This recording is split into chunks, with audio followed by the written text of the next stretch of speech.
योगेवाडी मनेराजुरी MIDCला 44.76 कोटी निधी। आमदार रोहित पाटील यांची माहिती। पायाभूत सुविधांच्या कामांना प्रशासकीय मंजुरी। तासगाव कवठेमंकाळ मतदारसंघातील बेरोजगार तरुणांच्या हाताला काम मिळावे यासाठी सातत्याने केलेल्या पाठपुराव्याला अखेर यश आले। योगेवाडी मनेराजुरी औद्योगिक क्षेत्राच्या विकासाने मोठा टप्पा गाठलाय। महाराष्ट्र औद्योगिक विकास महामंडळ MIDC मार्फत या औद्योगिक क्षेत्रातील पायाभूत सुविधांसाठी तब्बल 44,76,35,00,000 रुपयांच्या कामांना प्रशासकीय मंजुरी मिळाल्याची माहिती आमदार रोहित पाटील यांनी दिली। या निर्णयामुळे परिसरातील औद्योगिक वाढीस गती मिळण्याबरोबरच रोजगार निर्मितीला चालना मिळणार आहे। MIDCच्या प्राधिकरणाकडून CE पुणे AA 696 या आदेशान्वये ही मंजुरी देण्यात आली आहे, असे आमदार रोहित पाटील यांनी सांगितले।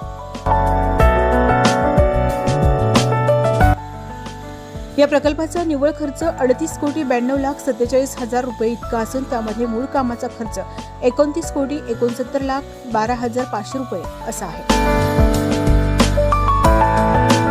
यावर कामगार विमा 1%, 18% GST, आकस्मिक खर्चासाठी 5% तसेच वाढीव शुल्कासाठी 5% अतिरिक्त रक्कम समाविष्ट करण्यात आली आहे। ETP शुल्कासाठी 15% अतिरिक्त निधी धरून एकूण खर्च 44,76,35,000 रुपये निधी मंजूर झाला आहे। सदर कामासाठी सुधारित अर्थसंकल्पीय अंदाजपत्रकात 2025-26 मध्ये 50 लाख रुपयांची तरतूद करण्यात आली आहे।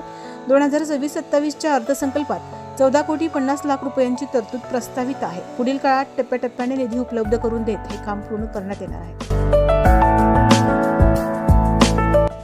परिसराच्या औद्योगिक विकासासाठी सातत्याने प्रयत्न सुरू होते। शासन व MIDCकडे केलेल्या पाठपुराव्याला यश मिळाले। या मंजुरीमुळे मनेराजुरी औद्योगिक क्षेत्रात रस्ते, पाणीपुरवठा, वीज, ड्रेनेज तसेच इतर मूलभूत सुविधा विकसित होणार आहेत। परिणामी नवीन उद्योगांना चालना मिळून स्थानिक युवकांसाठी मोठ्या प्रमाणावर रोजगार संधी उपलब्ध होतील।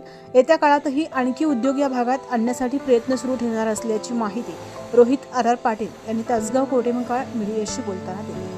तर मी आमदार रोहित RR पाटील, स्वर्गीय आबांचा आणि या मतदारसंघातल्या सर्वसामान्य लोकांची मागणी होती की या मतदारसंघामध्ये औद्योगिक क्रांती घडली पाहिजे।